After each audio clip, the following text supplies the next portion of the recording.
Welcome viewers. और बात करूंगा टाटा मोटर्स के बारे में। क्या इन्होंने ऑफिशियल अनाउंसमेंट करी है, वो डॉक्यूमेंट आप लोगों के सामने शेयर करूंगा और थोड़ा टेक्निकली देखेंगे क्या स्टॉक के अंदर तेज़ी आ सकती है इस खबर के बाद। सो जो लोग नए हैं उनसे कहूँगा पूरा वीडियो देखिएगा, तभी आपको लॉजिक समझ में आने वाला है। सबसे पहले इंपॉर्टेंट डिस्क्लेमर, और इस चैनल में आपको लगातार टॉप ब्रेकिंग न्यूज़ कह लो या बड़ी न्यूज़ सारी अपडेट मिल रही है। चाहे यस बैंक आज देखो, सन फार्मा की deal, NBCC, Himadri Life Care, Vikas Life Care, Wipro, सब कुछ इसके अंदर मिल रहा है। सो चैनल को सब्सक्राइब करके रखिए, आपके लिए हेल्पफुल होगा। और आपके पास कोई और स्टॉक है तो आप मुझे कमेंट में बता सकते हैं, मैं उसके ऊपर वीडियो बनाने की कोशिश करूँगा।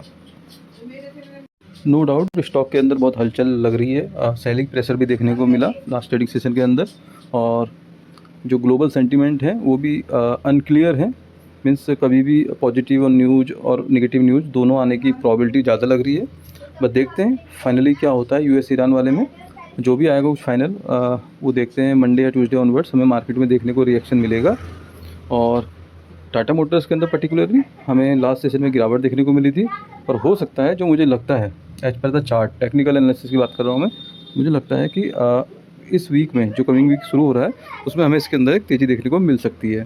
सो ये देखिए ऑफिशियल अनाउंसमेंट है 21 जून का, ये आज ही का पत्राचार है एनएससी बीएससी के साथ। इन्होंने यहाँ पर साफ साफ बोला है कि भैया इन्होंने ईसीवी लीडरशिप के अंदर लगभग 3400 व्हीकल ऑर्डर करे हैं across freight, logistic and passenger mobility segment. तो जो कि एक बहुत अच्छा अचीवमेंट है, बड़ी कंपनी है, जाहिर सी बात है, लीडरशिप वाली क्वालिटी या कह सकते हो कंपनी है।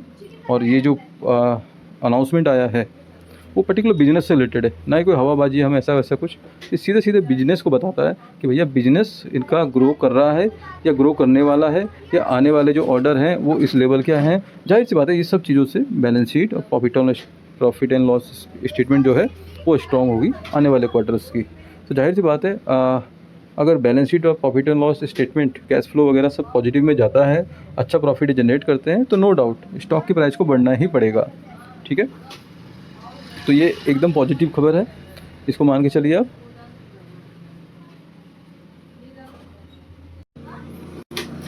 और मेरे हिसाब से तो इसका पॉजिटिव ही इम्पैक्ट पड़ना चाहिए स्टॉक प्राइस के अंदर। अगर कोई ग्लोबल सेंटीमेंट ख़राब नहीं होता है तो उसका वो किसी कंट्रोल में नहीं है। इसलिए ये देखिए ऑलमोस्ट इसने ऑलरेडी एक ब्रेकआउट दिया हुआ है, और इसको हम रीटेस्ट में काउंट कर सकते हैं। मीन्स जब तक ये 400 रुपये के ऊपर है तब तक मुझे इसके अंदर कोई खतरे वाली बात लगती ही नहीं है, क्योंकि ऑलरेडी स्टॉक ब्रेकआउट पे है। और जाहिर सी बात है जो गैप था यहाँ पर, जो एक गैप करके इसने ब्रेकआउट दिया था, वो गैप भी इसने फुलफिल कर लिया है। तो जाहिर सी बात है इसमें दो चीज़ें दिख रही मुझे। एक तो इस ट्रेंड लाइन का इसने करा है रीटेस्ट, देखिए ये जो ट्रेंड लाइन का ब्रेकआउट हुआ है इसका करा है रीटेस्ट। ठीक है, दूसरा मुझे क्या दिख रहा है इसके अंदर, जो ये गैप था वो फुलफिल हुआ है। तो प्राइस एक्शन टेक्निकल के अकॉर्डिंग तो ये दो चीज़ें होती हैं किसी भी स्टॉक प्राइस के अंदर। अब नेक्स्ट मूव ही डिसाइड करेगा कि इसको अप जाना है या डाउन। तो अभी की जो रेंज निकल के आ रही है इसकी वो है 400 से 425, ये अभी इसकी रेंज है।